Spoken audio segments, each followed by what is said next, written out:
When we talk about chill hours, what exactly are we talking about? We're talking about how you can have better fruit production if you know what chill hours are all about. But as I'm very fond of saying, everything you know is wrong. And what we know about chill hours has come under scrutiny. And there are a lot of great studies going on to see if that is necessarily true anymore. Can you grow, for example, a high chill fruit in a low chill area?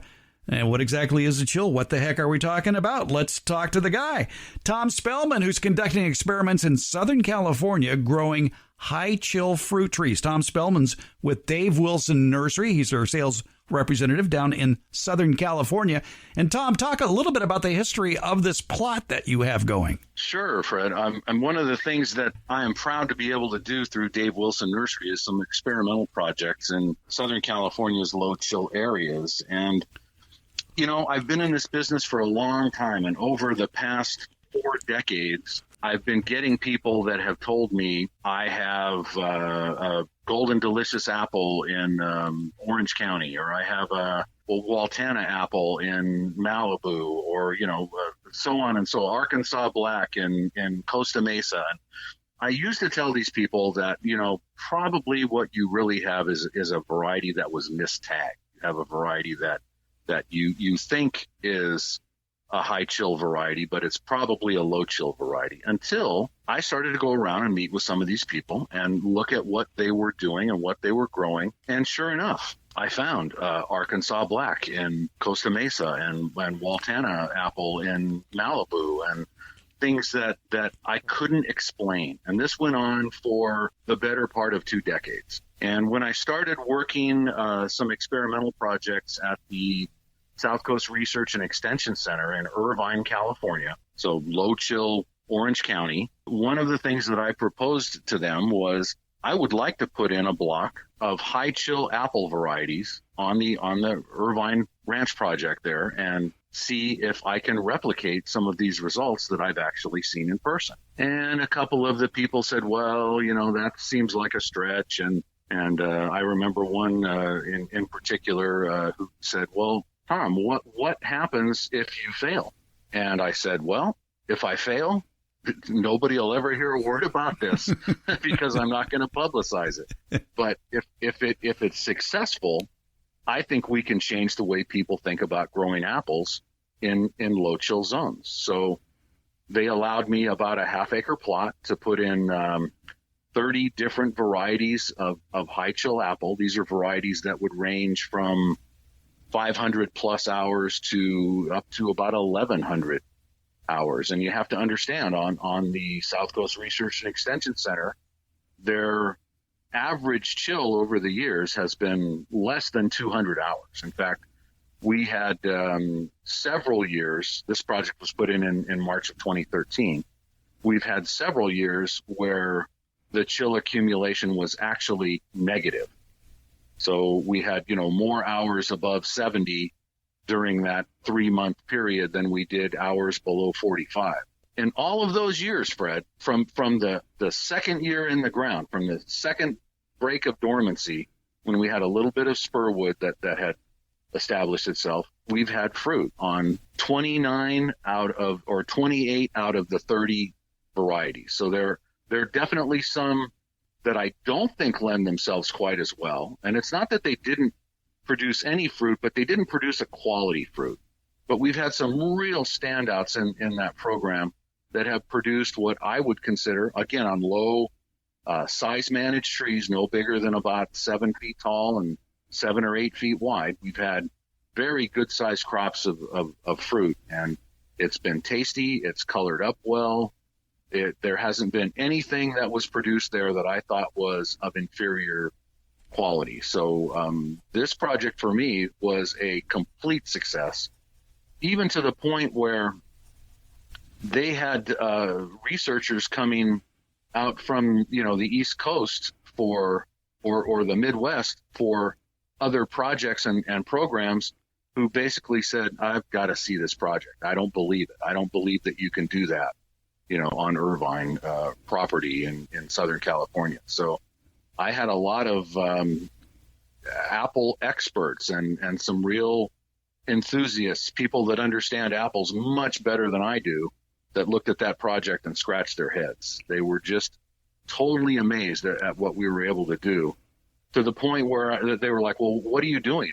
Are you icing this thing down in the wintertime? And I'm like, no, this is outdoor Irvine temperatures, so we're getting anywhere from negative chill hours to 50 or 75 or 100, or, in a good year, maybe 200 or 225. But we've had fruit every single year since the second break of dormancy, which I think was just an amazing project. Before we go on, and we'll come back and pick it up, we'll name some of those winners, but I want to insert, since the name of the show is Garden Basics, an explanation of what chill hours is, so that people don't get lost as we get into the weeds here. Absolutely. All right. So, Tom, explain exactly what a chill hour is and why that's so important for fruit trees. Well, there are a lot of ways that chill hours are registered. So probably the most common model for chill hour registration is accumulation of fall and wintertime chill hours between November 1st and January 31st. And that's a West Coast model. If you're in the Midwest or back east, your accumulation time is going to go out much longer than that. But on the West Coast, we're looking at 90 days. So, November 1 to about January 31.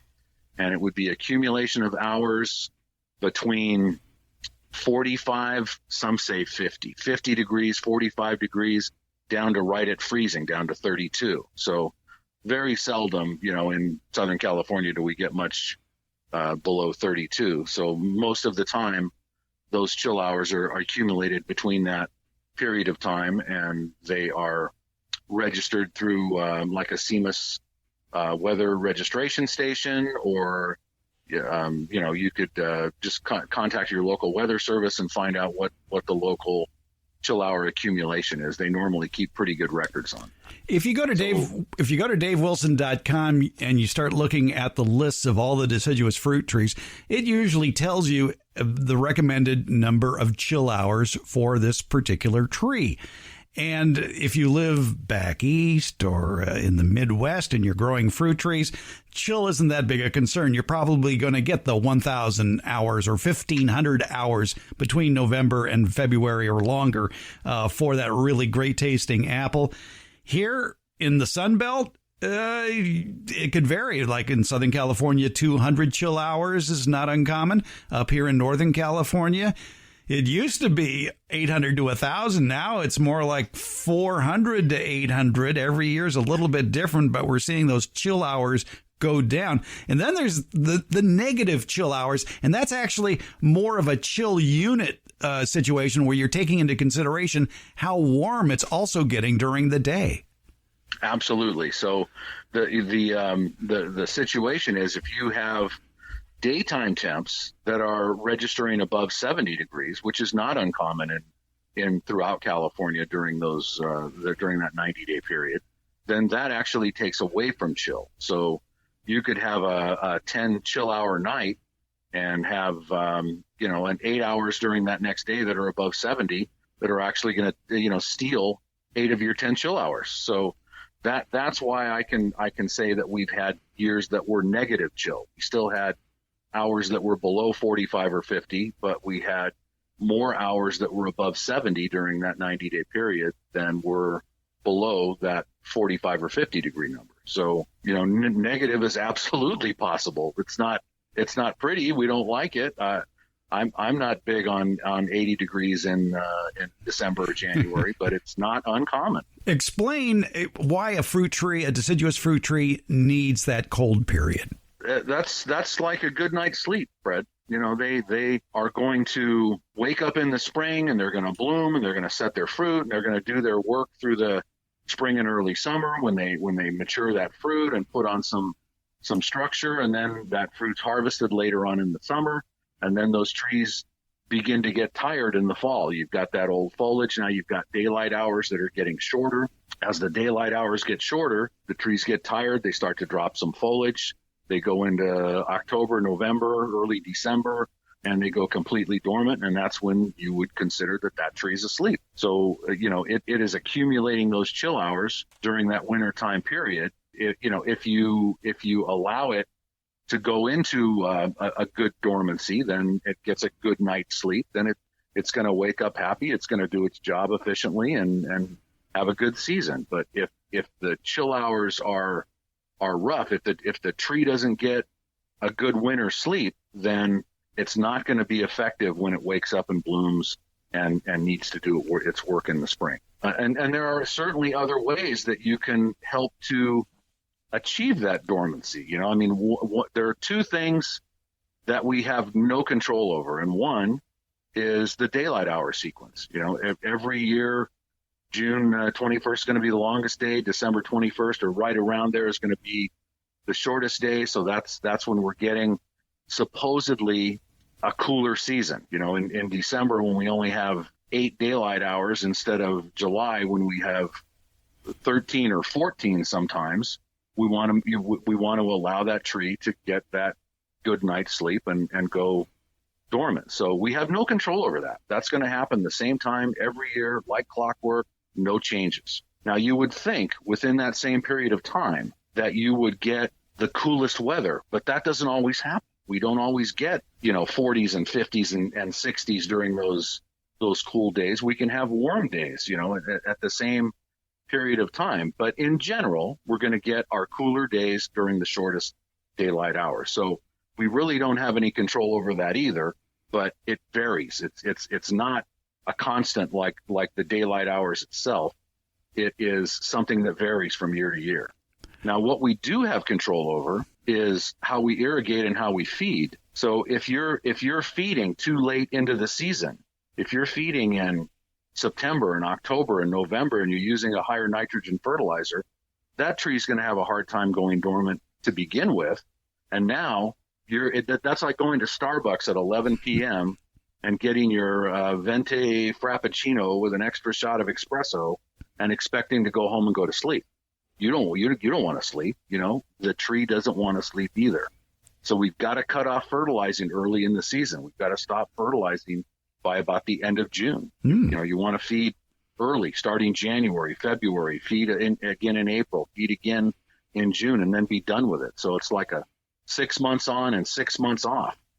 And the later you feed in the summer, the more difficult time you're going to have in achieving that dormancy or that good winter sleep for that tree. Same with irrigation. You want to start to lighten up a little bit as we get into that late summer. And I know it's still hot. It still can be bloody hot in August and September and October, but that's the time when you want to start to hold back a little bit to allow those terminal buds on that tree to set and start into a dormant season. It's not going to go dormant yet, but you don't want that vigorous flush of growth into October and November. One of the reasons that high chill apple varieties are so popular is they just taste so dang good. What are the high chill apples that you tested down there in Southern California that are just so dang good? Well, I'll go over about 10 of them, and that's 1/3 of the total project. And these are varieties that I can, highly recommend in Southern California, coastal and inland valleys, where they get nowhere near the chill that would be needed. So the first one was an old favorite of mine called Arkansas Black. And Arkansas Black is a very, very firm textured apple. I mean, to the point where some people have a hard time biting into an Arkansas Black. You might have to slice it, but it's very firm texture. It's a very highly colored, almost a pure white variety inside. The exterior color is dark, dark, dark red, almost to the point where it almost looks like it's a black apple. And, this is one of those varieties that is multi-purpose use. You can use it in cooking. You can use it in ciders. You can use it for, baking, for pies. You can also just eat it fresh off the tree. So it's a great late season variety. And one of the things that all of these higher chill varieties had in common is they were almost all mid-late season to late season. So they, in the project there in Irvine, these varieties were ripening up on the tree as early as the end of August or early September, but holding on the tree until well into winter, and into the point where we were having to strip the remaining apples off in mid-January when we were doing our winter pruning. So, we had apples really for 4 months that were hanging on the trees and just getting better and better and better as time went on. So Arkansas Black is one that I would highly, highly recommend. I think it's a variety that I've seen around Southern California. I've always seen it as a successful variety. And it was one of the first varieties that I wanted to include in that Irvine trial. And I would have to say that it is definitely, in the top 4 or 5 varieties that I had in that project. So that's a good one to go with. Another one that I really liked was Cox Orange Pippin. And, Pippins are hard to find in the market anymore. It's very seldom that you'll go in and find anything except for commodity varieties. So being able to grow a delicious piece of fruit like Cox Orange Pippin in an area where people thought they could never do it before, that's huge. It's a nice variety, again, starting up in late September and holding right up until January on the tree, and just getting better and better as time went on. And that's a tree, a variety that does well throughout most of the United States. I think like USDA zones 4 through 8. Now all of a sudden we're talking zone 9. We're talking zone 9, and even, you could almost cross some of that area over into maybe what they would call a zone 10. So it's definitely a variety that impressed me. Another one that, I've never been a fan of when you buy it in the market, and it's a commodity variety. It's a commodity that you'll find in the market throughout most of the year, and that was Golden Delicious. Golden Delicious, oftentimes when you buy it in the market, it almost tastes like the box that it was shipped and stored in. It has kind of a cardboard, mealy texture to it, and I've just never been impressed with the variety. But it was one that I had previously seen in Southern California and was recommended by a couple of friends of mine. And I thought, hey, I can't judge fruit by what you can oftentimes buy in the market, because it's cold stored for so long, because they want to display it, all the time. They want to have that same 3x3 piece of countertop, with Golden Delicious apples and Red Delicious right next to it, and Brayburn or Gala or Fuji or something else right next to that. So I decided to put it in, and I thought I'm not going to judge it by what you buy in the market. I'm going to let it do its thing and see what it does. And again, tree holding time probably 3 months. Did really well. Was able to pick by mid-September and holding until January. So good quality fruit, nice color, bright golden color, and very crispy, crunchy texture, much different than anything that you would have ever purchased in the market. Now, I'm not saying that you can't go up to Wenatchee, Washington and find a roadside stand with fresh Golden Delicious at the end of September, and they're probably every bit as delicious as what we grew there in Irvine, but you're not going to find it in the grocery store. Right. But you can grow it in your backyard in areas where people never thought that they could do it before. I have become a fan of Golden Delicious apple. I would like to offer a warning to people. Please do not judge the quality of fruit by what you are tasting from purchases at the grocery store. If you can get it at a farmer's market, even better, grow it in your backyard. You will never go back. Absolutely. So I think a couple other standouts, one of them, and this is probably my second favorite variety out of this whole collection of 30, it's an old-fashioned variety called Hudson's Golden Gem. A good friend of mine who I've known for many years in the nursery business told me his last name happens to be Hudson. And he told me that, I had to put this variety into my yard in coastal San Diego, and I put it into my yard back in the 1980s, and it's produced reliable fruit for me ever since. So I had to include Hudson's Golden Gem. The fruit was, I wouldn't say it was exceptionally large. I would say it was medium to medium small in size, but profuse bearing. I mean, it just loaded up with fruit. And we started in our 4th year of the project. We started thinning because we had so many clusters that were blooming and setting, 6, 8, 10 fruit in a cluster. So we started thinning all the fruit down to 2. But this is one that I actually went in a couple of years ago and thinned down to 1 because I couldn't get the fruit size up to quite where I wanted it. And that made a difference. But what really made the difference to me was the flavor. I mean, this was just an absolutely wonderful variety. And again, it's an old cider variety. It's a variety that you could use to make apple pies. It's a variety that you could just eat fresh. And when I start to think of big, I mean, big fruit has never really impressed me. Big fruit is something they can get more money for than small fruit. But when you look at where the market's going with things like that, if you look at cuties and Halo's mandarins, and you start looking at some of the things that they're marketing in a smaller size, our cherry plums or the Plueri varieties are a good example of that. They're golf ball size or ping pong ball size, but they're just flavor packed and just absolutely delicious. So this, I think, would be a great variety and would store very well in not necessarily even in a refrigerator, but in a cool, dry, closet space or something like that. I think you could store it for several months through the winter. And what a great variety to put into kids' lunches. And I mean, if I would have had fruit like that when I was a kid, I don't think I would have ever eaten a Snickers bar. It was just absolutely wonderful.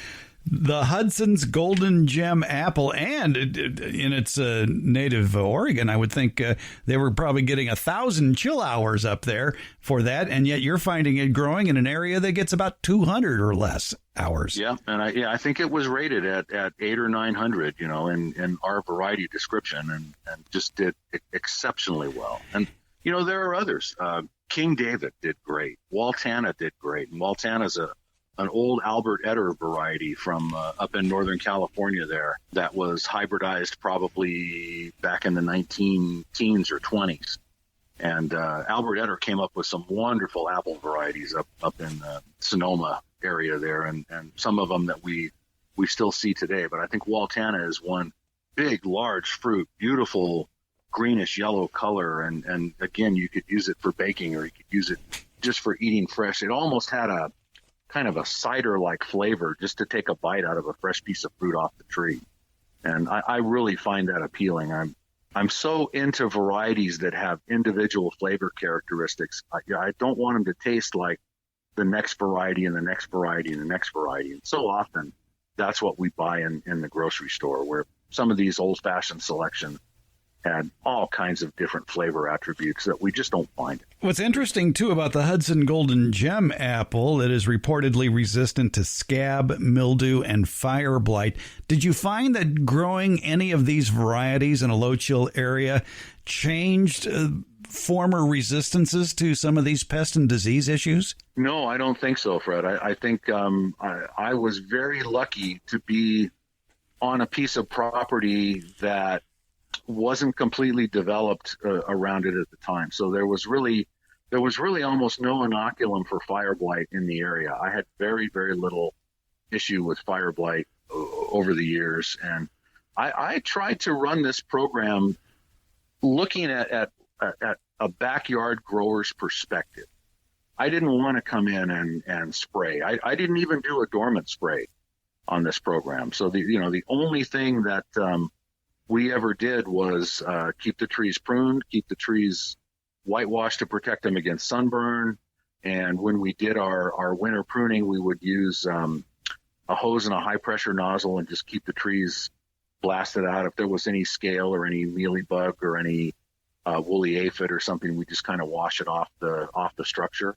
But I had almost no insect or disease problem or presence through the whole term of that project. So. Wow, that's amazing. I think if you can grow under conditions like that where you can keep things controlled, a little bit of high pressure water makes a huge difference in how trees perform, just to keep those trees clean and keep those scale and mealybugs and things, washed out of those tight crotches. And you definitely can control 90% of your creepy crawly insect issues just by keeping those trees clean. You can find more of Tom's picks at davewilson.com. Just click on the Home Garden tab at the top of the page and then click on Fruit Variety Recommendations. And you can find Tom's picks that are winners for the low chill Southwest and a lot more information about how to grow fruit trees and much, much more. It's a very informative website, davewilson.com. Tom Spellman, congratulations, and I can't wait to taste some of those high chill fruits. Thank you, Fred. Always a pleasure. I probably enjoyed this project more than any other project I've done there, just because so many people told me you're going to fail with it, and I just knew that I wasn't. I just knew that it was gonna work, and I think I opened a lot of people's eyes.